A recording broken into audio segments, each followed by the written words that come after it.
David, a New York Notary Public, is a stockholder and employee of XYZ Corporation. XYZ asked David to notarize a contract between XYZ Corporation and an external client.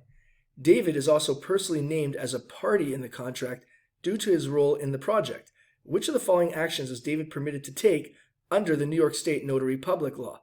To help us answer this question, let's have a look at Section 138 found in the Notary Public License Law booklet entitled Powers of Notaries Public or Other Officers who are Stockholders, Directors, Officers, or Employees of a Corporation.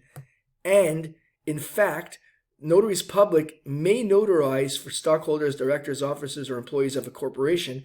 However, there's an exception here that states that none of the officers above named shall take the acknowledgement or proof of a written instrument by or to a corporation of which he is a stockholder, director, officer, or employee, if such officer taking such acknowledgement or proof be a party executing such instrument either individually or as a representative of such corporation. So with this in mind, let's have a look at the four choices to determine the solution. Choice A states, notarize the contract since he is an employee and stockholder of XYZ Corporation. This is incorrect because it ignores the fact that David, the Notary Public, is also a party to the transaction. And as I read from the law before, if you are a party to the transaction, you cannot notarize in such instance. Therefore, choice A is not the correct solution. Choice B states, notarize the contract because he is authorized to notarize documents for his employer.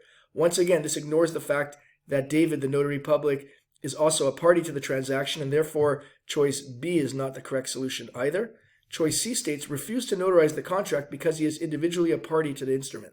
This is correct based on the law that I read from before, but let's have a look at choice D just to be sure. Choice D states, notarize the contract as long as he discloses his interest in the document.